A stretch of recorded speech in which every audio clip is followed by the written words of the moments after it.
Hello everyone, it's a pleasure to be talking to you today. Let me introduce myself. My name is Pathom Chanok Praset Jalansuk, and here's my partner. Hello, my name is Anand Kanjanabat. Today we are going to talk about the percutaneous coronary intervention or PCI. Our content is divided into three parts. The first part is the introduction. We will talk about what is PCI, and we will tell you about the history of it. The second part is about the details of the procedures. And finally, the third part is the conclusion. Let's start with the introduction.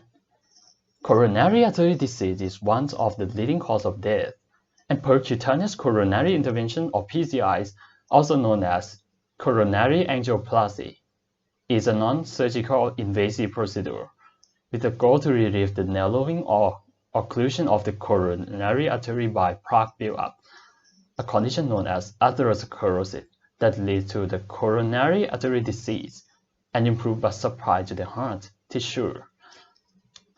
This is usually achieved by different methods, most common being ballooning of the narrowing segment or deployment of a stent to keep the artery open. For the history, coronary angioplasty was first developed in 1977 by Andreas Grenzik.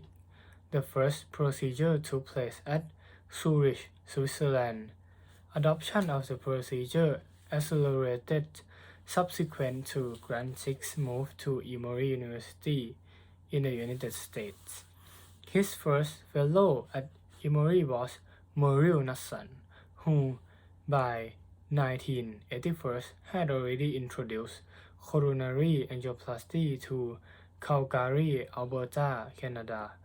By the mid-1980s, many leading medical centers throughout the world were adopting the procedure as a treatment for coronary artery disease.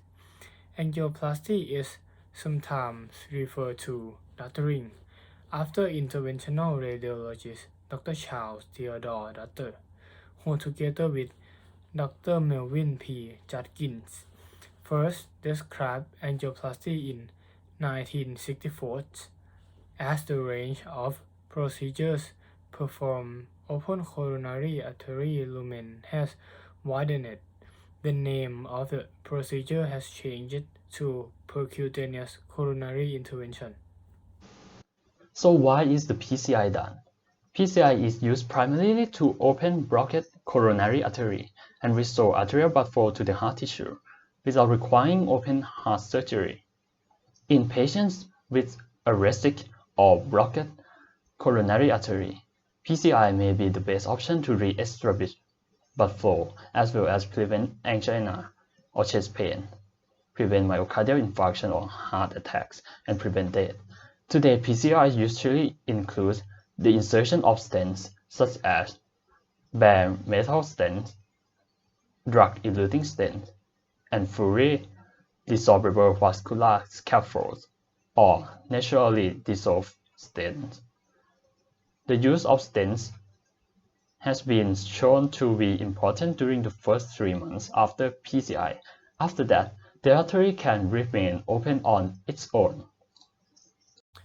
For the procedure, the term balloon angioplasty is commonly used to describe the inflation of a balloon within the coronary artery to crush the plaque into the wall of the artery. While balloon angioplasty is still done as a part of nearly all percutaneous coronary intervention, it is rarely the only procedure performed. Other procedures done during a percutaneous coronary intervention include implantation of stents, rotational or laser atherectomy, which is surgery to remove atherosclerosis from your vessel, brachytherapy, which is use of radioactive salts to prevent restenosis. Angioplasty procedure usually consists of most of the following steps and performed by a team made up of physicians, physician assistants, nurse practitioners, nurses, radiographers, and endovascular specialists. all of whom have extensive and specialized training in this type of procedures. For the preparation, shortly before the procedure, the patient may receive a sedative drug to help them relax. Hair in groin area around where the catheter will be inserted may be clipped. An intravenous or IV line is inserted so if necessary you can given medications quickly. Some electrode will be placed on the patient's body to monitor their heart. And small device called a pulse oximeter may be clipped on a finger or ear to track the oxygen level in their blood. During the procedure, most percutaneous coronary interventions are conducted with the patient sedated but not asleep.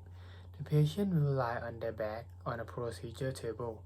A local anesthetic will be injected into the skin at the site where the catheter will be inserted. Once it has taken effect, the catheter will be inserted into the blood vessels.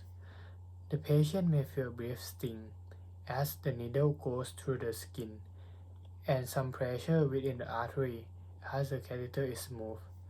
When the catheter reaches the heart, the contrast dye will be released so the area where the blood vessel is narrow can be identified. When the dye is released, they may feel brief flushing sensation or feeling of warmth. Some people experience a salty or metallic taste in their mouth or brief headache. A few people may feel nauseous or even vomit, but these effects are harmless and usually last for only a few minutes. When the narrowing is located, the catheter will be advanced so the spatial tip can be activated.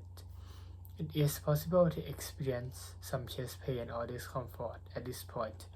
Doctors have to monitor it carefully and the discomfort should go away quickly.